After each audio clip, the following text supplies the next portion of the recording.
Hello, and welcome to the Squeaky Bum Time Podcast with Mike and Laurent. It is Friday, March 11th, and today we can only talk about Chelsea, who received a death penalty, but we'll talk about PSG blowing it, we'll talk about scores, we'll talk about games, but first, Chelsea. Chelsea and Roman Abramovich receive what is the equivalent of the NCAA's death sentence. For those of you who don't know what that is, the NCAA once gave it to SMU for violations within the NCAA rules, which effectively meant your school could no longer play or no longer be part of the NCAA and football. But Chelsea received the death sentence. What does that mean? Why did they get it? What does it mean for the rest of the league? So, to recap, Mike had the conversation with Ollie the other day. Chelsea are owned by Roman Abramovich. Roman Abramovich is a Russian oligarch, whatever that means. Basically, it means he made a lot of money with Putin or through the auspices of Putin or with Putin's agreement. He essentially bought the resources of Russia as it was collapsing in the early 90s for very cheap, and then was able to sell it later on at exorbitant prices. So he got very rich by ill-begotten means and has the nickname of Putin's wallet. Where that comes from, how it got to him, I don't know. But essentially, Chelsea received the death sentence. The UK government has listed him along with 25 other oligarchs or friends of Putin due to the attack in Ukraine. So I'm going to read from my phone here. Roman Abramovich's assets have been frozen by the UK government, meaning he is unable to sell Chelsea. He could sell Chelsea, he just could not make money from it. He has frozen assets. What does it mean? These are tactical things that are happening. Further ticket sales to home and away games from fans are prohibited. However, if you already have a season ticket, you still may go to games. No merchandise sales are allowed. Not necessarily true. They cannot buy new merchandise, but whatever is in the stores they may sell, but they may not get new merchandise. They cannot make any transfers because they cannot spend any money because they don't have any money. Their bank assets are frozen. They cannot do any contract renewals. For Chelsea, this is a big deal. That means that Antonio Rudiger, Azpilicueta, several players on the women's teams who have rolling contracts. As I understand it, as of now, Chelsea's ban runs through May 31st, and Chelsea have no access to money. They may not be able to make payroll. They have no access to new cash. All the money that Roman Abramovich has been using to fund the club has been frozen. They cannot transact. Now, Chelsea does have special dispensation that allows essentially the club to run, provided it's from existing deals. So there is some sort of system where the players will be able to be paid. There is some sort of stipulation where the team can travel. So Chelsea do have to travel to Lille, L-I-L-L-E, the French champions, and we're going to get on to PSG in a minute. That allows them to finish up their leg. They're up 2-0 in the Champions League, and I believe they play next week. This is a massive deal, and we are in completely new territory for sports. We are in a place where I believe no team has ever been. I don't know of a team ever being frozen by the government. We've had in the NBA a team being taken under control by the commissioner's office. The last team I can remember was the New Orleans Hornets / Pelicans, and they voided famously the Chris Paul trade under David Stern. So this is new territory. The team was for sale. Roman Abramovich seemed to know that this was going on. Last week, he sent out a cryptic message that says, Chelsea will be under control of the Chelsea Trust. No one knew what that meant, and the people in the Chelsea Trust didn't know that they were in that Chelsea Trust and didn't know that what that meant. He seemed to be trying to protect his asset. He then said later in the week that the team was for sale, that he wouldn't make any money from it, and that all the proceeds would go to Ukraine, and that he would not ask for any loans. So they tried to get the sale through, but this was all happening too fast. And there seems to be other laws that were coming onto the books that the English government was grandstanding for, that allowed and pushed this through. And I think the bombing of the hotel, of the children's hospital in Mariupol, was the final straw for the oligarchs to actually get their assets seized. And this happened for about 60 people. And so Chelsea Football Club are in limbo. They have no access to funds. The person who funds the team no longer can send them money. They are, under normal circumstances, when someone has their assets taken, it's a factory, it's a warehouse, it's something that's just inert. It's just there. They just take it. They take the yacht. They take your house. They take your apartment. No problem. But a football club is different. It's a living entity. It has fans. It is a public good. It is a community asset, as they say. It would be as though I think the way to think about it is, football clubs are as though someone owns a church or owns the congregation of a church. Yes, they can charge rent or whatever, and they are shepherding the maintenance of that church, or you're the owner for the time being and you can make money. But that building doesn't belong to you in the natural sense of what we would think of as a normal asset, because there are millions of fans and millions of supporters that support Chelsea Football Club. They didn't have a choice in who their owner was. They didn't control it. And so it's a delicate situation that the government has gotten themselves into, and they've opened themselves up to any number of things. I am torn.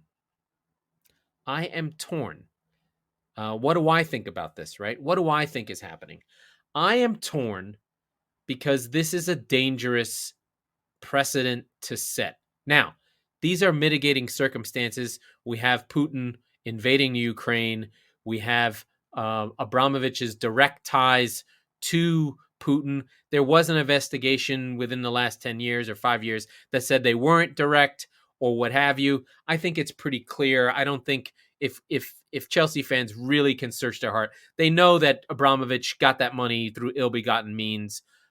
Did he have someone killed? Is he a murderer? I don't know. Whatever the case is, he's on the list. I don't like the idea of guilt by association. I know why it's being done. I understand the pressure, but the Chelsea fans and supporters are not Russian citizens. This isn't something along those lines. These are British citizens or English citizens or fans around the world who, because their owner is associated with the president of a sovereign nation, their team may collapse in the short term. Chelsea are a big enough brand. I think that they can weather this. I don't think they're in danger of being relegated or whatever, or being in trouble. But how long do they have to go through this? I think it's super fluid, and I'm torn because there's a lot of hypocrisy. We've just seen the Saudi Wealth Fund, the PIF, buy Newcastle. Not exactly good people. I will raise my hand and say, listen, Manchester City are owned by Sheikh Mansour of the Emirates and Abu Dhabi. It's their culture. They're doing their own things. I'm sure there are terrible things that Sheikh Mansour has done in the name of his country. Is he funding the Houthis in the Emirates? Is he funding Osama bin Laden's former fighters. I don't know. We can assume that if a country is one of the oil states, that there's a loose morality that doesn't feel good to deal with. And we can do that with a lot of very, very wealthy people. They are wealthy, especially at the multiples, when you're in the multiple billions of dollars. They're wealthy because they see the world a certain way and they are ruthless. It doesn't mean they're killers. I'm not saying they're murderers. I just find this Pandora's box of taking teams from owners to be worrisome. I don't know if it's wrong in this case. I just don't know when we're going to pull this out and use it for nefarious or unusual means. Sometimes where you don't think of second and third consequences. So, we should be asking ourselves, okay, Chelsea's been taken away from Roman Abramovich. And then what? Okay, this team gets sold, but he can't get the money. Okay, and then what? Who gets the team? Who benefits? Do we have to do this more often? What about other teams? Whenever there's a war and a country's associated owner is connected to it, do we then have to take the team away? Because that would mean that the sovereign wealth fund of Saudi Arabia and Newcastle should have their team taken away because they're forcibly starving the Yemenites in their civil war. Are we going to do that? Is that something we want to think about? Is that something we want to be in charge of?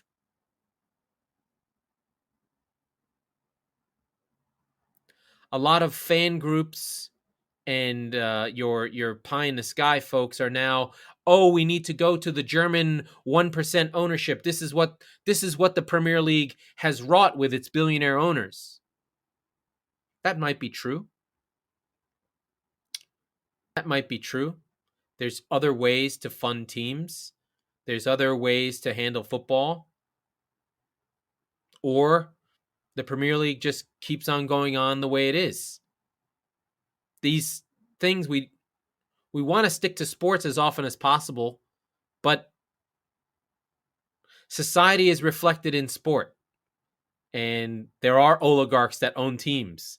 And there are labor relations. We just found that out with baseball. There are all these things that are involved in football and the world. I don't know what to do, but watch this space. Chelsea are one of the big six teams. They're one of the big brands in the world. Chelsea fans love Roman Abramovich.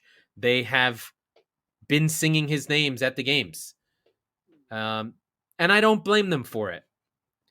I really don't. They love their team. He has shown that he cares about winning, which is all you can ask for. And since 2003, since he's been the owner of the team, Chelsea have won the most trophies in England. And that's a fact. And Chelsea fans can hold on to those moments. They just won the Champions League. They just won the Club World Cup. They have Mourinho. They have championships under Ancelotti. They have UEFA Cup under Rafa Benitez. They have the famous siege against the greatest team that anyone has ever seen. They beat Barcelona in the Champions League in the biggest rear guard action you'll ever see, 2011.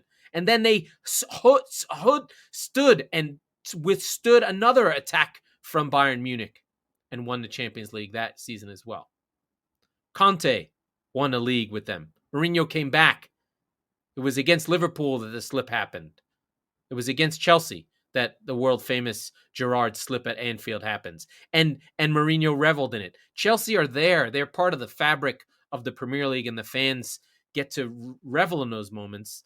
And Abramovich has been the funding of that. And people hate him. He's controversial. Did they dope the league? Did they break the wage structure? All these things might be true, and I don't know the answers to it. But the Premier League will never be the same. It has now been irrevocably changed by the events in Ukraine, and I expect more changes to happen. I think that these financial crises that are hitting the Premier League and the financial crises of inflation and the financial crises of COVID and the financial crises of a war in Europe are going to change football. And this is probably just the first step. But let us get to the football. This was a Champions League week. We had Bayern Munich defeating Red Bull Salzburg 8-2 on aggregate. I guess Salzburg weren't ready. They did go into the tie 1-1, but Lewandowski and Bayern Munich just decide, fuck off. We're taking you out. Lewandowski with a hat trick. Liverpool lose, but go through 2-1 on aggregate. They lost at home in Anfield. Wow and wow. Lautaro with the screamer, and then Alexis Sanchez sent off for an orange card. Unfortunate. I think Enter could have got that. Liverpool live again. The ghost of Anfield carry them through. Man City win 5-0 on aggregate. They play a drab 0-0 draw. The only thing that anyone can say about this game is 42-year-old goalkeeper Scott Carson got to play, and some of the kids got to play. But the drama came from the Real Madrid PSG game. PSG up 1-0 going into the game. Score a goal from Mbappe early. They're up 2-0 on aggregate in the game. Mbappe scores 2 other goals that are offside. PSG are cruising. PSG have this thing in hand. In the second half, there is a bump in the 61st minute. Donnarumma tries to play the ball. He is not known to be a good keeper for playing the ball, but he is a Euro-winning goalkeeper. He won on penalties. He gets bumped off the ball by Benzema. It's an arguable foul. And from that moment, and they score a goal, goes to Vinicius, goes back to Benzema. Benzema puts it in. And from that moment on, from the 61st minute on, PSG collapse again. This is now the 5th or 6th year in a row that PSG have collapsed. Not in a row. They made it to the final against Bayern Munich and probably could have won that one. They made it to the semifinal against City, and City put them out in the snow game. They were so much better, City, in that game. But they have the remontada where they were down. They gave up 3 goals in the 87th minute on. They have just a poor history, and PSG's narrative continues. Mike, this is just for you. In football, because there is not free agency, because there is mass movement of players, but teams get stamped with an ethos, and those narratives live on. And unfortunately, Spurs, for Mike, have the concept of Spursy, which is the idea that they blow it in the end. And PSG have now, mostly in the Champions League, picked up that moniker as well, as a team that can't find a way to win. Whereas Real Madrid, on the other side, are a team that have the will to win. They're warriors. They have the aged battle scars of Kroos and Modric. And Modric, at 36 years old, just completely took over this game from the midfield. Benzema scored in the 76th and the 78th minute, and PSG collapsed. They were just gone. They couldn't pick their heads back up. They couldn't get themselves back together. The narrative of this game is not one of tactics, or not one of 2 teams raising their levels, but of a team getting punched in the mouth and being unable to recover. Football is a wonderful sport, and there are a couple reasons why it is. I mean, we've talked about it a million times. But the continuous flow and lack of timeouts and lack of stoppages, and really no way to control a crowd when it decides to pick up its team, like what happened at the Bernabeu in Madrid against PSG. The players in the moment have to, as a group, find a way to pick themselves back up. And that doesn't happen often. Teams only have so many moments to test themselves to get up off the mat. And sometimes the team's history, ethos, ghosts, whatever the case is, does lift them. And for Real Madrid, we're the 13-time champions of Europe. We're at home. We're in a building where Di Stefano, where Ronaldo, where Raul, where the ghost of every Real Madrid champion lives. This is our league. We are Royal Madrid. We are Spain. We are football. We are royalty. Regardless of the players, it's expected for us to pick ourselves off the mat, react to our crowd, and go win games. And that's exactly what Real did. They found the heart of a champion. It is classic. It is narrative busting, but it is there. You watch the game, you can feel it. It sounds trite and it sounds cheap and it sounds easy, but in football, we have those moments.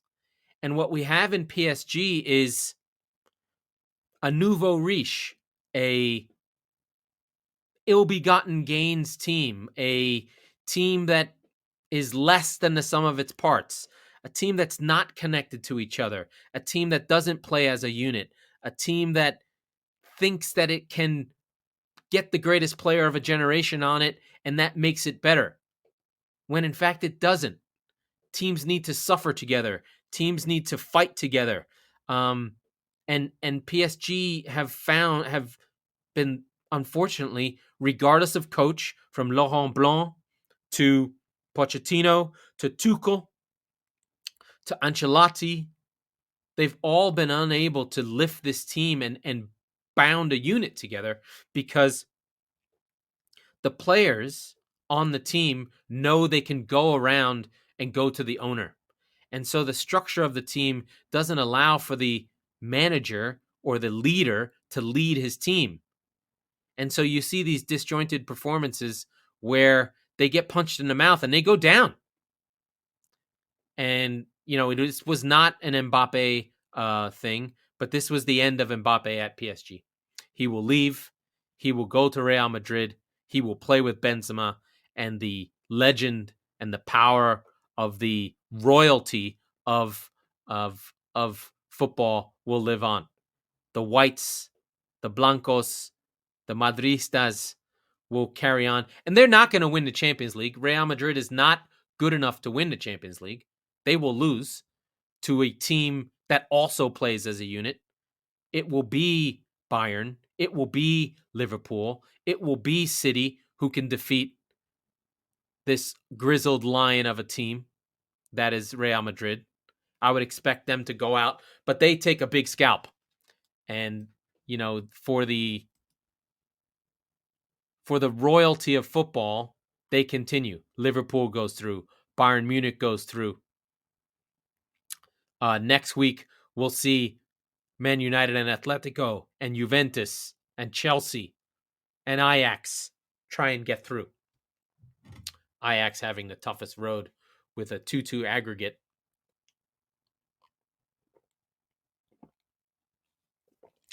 So we see this the royalty of football come through. And it's very odd because it does match the status of the club. I don't know how it works. I don't know why it works, but it's one of the things that makes me love football. And it's one of the things that, even though City are through, I know they don't have it. I know they don't have the glory. I know they don't have the history behind them, but we're trying to make our history. And we made it to the final last year. The less spoken about the 0-0, the better. But from my perspective with City, we keep fighting, and we have to fight against the ghosts of glory and make our own glory. And it makes it really, really, really fucking hard. It doesn't mean that Manchester City don't have history. They've been in Manchester since 1894. They've been champions. They're a part of the history of English football. But they're a local club. And the people from Manchester who love the team feel insulted that they're told that they don't have history. We have our own history. We have 99 in the League One getting up, but on the international stage, City don't have history, and that's okay. We're going to take United's history. United play next week against Atletico. But we carry on. I got sidetracked. Normally I just go through the scores, but I got moved by the Champions League. We also had Premier League games today out of the blue. A lot of games to make up. We had Wolves defeat Watford 4-0. Watford still in the bottom three, still not really going anywhere. Norwich also lose to Chelsea. Chelsea in the face of finding out their team could collapse. We don't know what'll happen, but they win 3-1. The fans still chanting Abramovich's name. Two goals for Havertz and a goal from Chalobah. Newcastle continue their run. They're now 14th in the league. They defeat Southampton. I just watched the highlights of this. Southampton were hard done. They were really, really good and should have gotten something out of the game. And Leeds, under Jesse March, give up 3 more goals to the rampant Aston Villa. McGinn's back. Coutinho was on the ball in this game. So Aston Villa are up to 9th. And Leeds have not dropped into the bottom 3 yet, but they are getting awfully, awfully close. It's getting near more than squeaky bum time for them. As I look through this, Leeds just 4 shots on target. They have 50% possession, but that's just not enough. Not a great performance for them. Goals from Coutinho, Callum Chambers with a worldie, also Matty Cash with a worldie. So getting 2 goals from defense for Villa, and Steve Gerrard has his team rolling. I'm at the half-hour mark nearly, and I'm starting to get tired and not have much to talk about. Mike and I always bring up the fact that whenever we do the shows solo, it gets really hard to find more than a half hour to talk about. And when we do the show together, we get to about an hour. So it's pretty funny that between the two of us, we talk for about a half an hour. But let's go through the weekend's games coming up.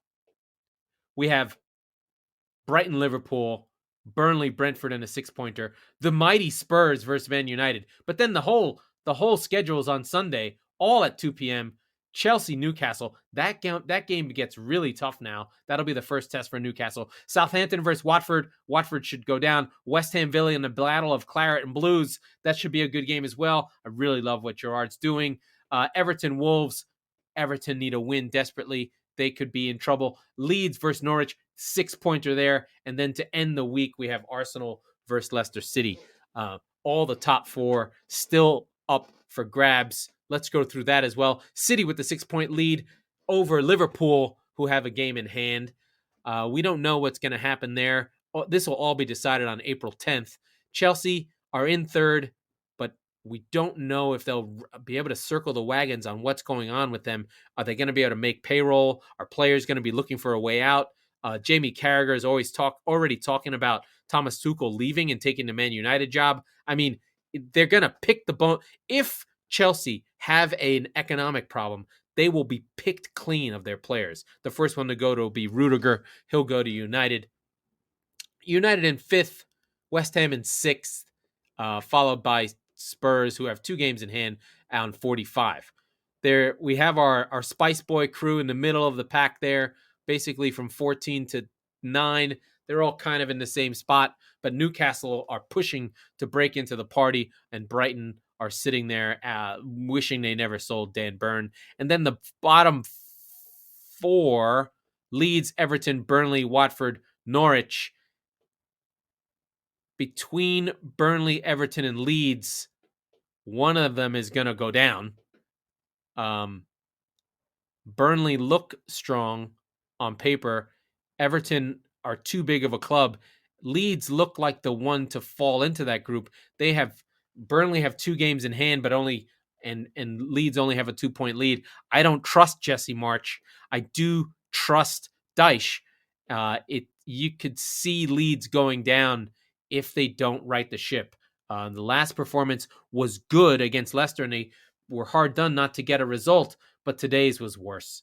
And Leeds just giving up goals for fun. They face a must win against Norwich, or they are in a lot of trouble.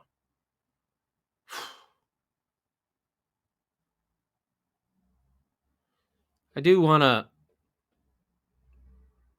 take a moment to acknowledge how little sport means. It's the least important thing that means everything. This time, we have this Chelsea issue, but why are we having that issue? Because there's a war in the Ukraine that was caused by Russia, whatever. They invaded a sovereign nation. Whatever the reasons, whatever side you're on, people are dying. My friends in the Ukraine, I actually have friends there. Marina, Pavlo, Misha, Alexei, that I work with. I think about them every day. I hope they're okay and their families are okay. And I hope that they're finding stupid things to do to make them happy. And hopefully, this thing ends. It's going to affect football. It already has. Russia has been completely kicked out of the World Cup. Ukraine have postponed their FIFA games to join. They have a playoff game against Scotland. I would like to see FIFA just be like, you know what, Ukraine? We're just going to put a fucking extra team in. You're in the World Cup.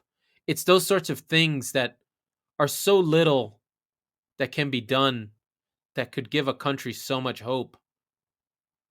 And I wonder if FIFA would do that. I don't think it damages the integrity of the thing. You think, I don't know. So you have an extra fucking 2 teams. You let Scotland and Ukraine in. So what? I don't know. I know football doesn't want to be political, but everything is political now. Everything means something. So why not use the power of football, the power of sport to lift up a country's hopes and just put them in the World Cup? Who cares whether they made it or not? Or, let them play out all their moments, see if they make it on merit, and then just make a special ask if a team will sacrifice their spot or make an extra spot or do something. I don't know the right answer. Make there be a group with an extra team. So what? It's just football. It doesn't mean anything. It's just football. They're not going to win the World Cup. But if they can have their moment in Qatar for the Ukrainian team, that would probably mean everything to them. To have something to cheer for. Now, again, does that open a Pandora's box again? Does that make me a racist because I didn't say, Palestine should have a team or Yemen should be able to make the CAF championship? Yeah, maybe. Maybe. But, I don't care. I'm just living in my feelings right now and just hoping that we have peace and that that peace comes quickly. And I hope there's peace for the Chelsea fans. I don't want them to lose their team. I don't want Chelsea to collapse just because Roman Abramovich is a man who was greedy and made friends with the wrong guy when he was in his 40s. Is he a murderer? I don't know. I certainly hope not. Did he steal from Russian people? Probably. Does that mean that every Chelsea fan should suffer? I don't know. Probably not. Because I certainly wouldn't want Manchester City taken away or dropped from the Premier League because of something Sheikh Mansour did or the Cronkies are found out to be mass murderers and Arsenal be taken away or FSG and John Henry, we find out that he's a fucking sacrilegious, pedophile ring and Liverpool be taken away or hey, the Sullivan and Gold were fucking porn settlers and they still own West Ham. What's the morality is, I guess war and bombing hospitals is the morality. But he didn't do it. It's not Putin doesn't own Chelsea. A friend of Putin owns Chelsea. How far do we go? If I'm his hairdresser, am I the guy who takes pictures of him on horseback? Do I lose my team? I don't know. I'm just asking questions. I mean, it's one of these difficult things. You know, we talk about football, we talk about amazing goals. Did I leave out I did. I left out Newcastle versus Southampton today. Really good goal in that game.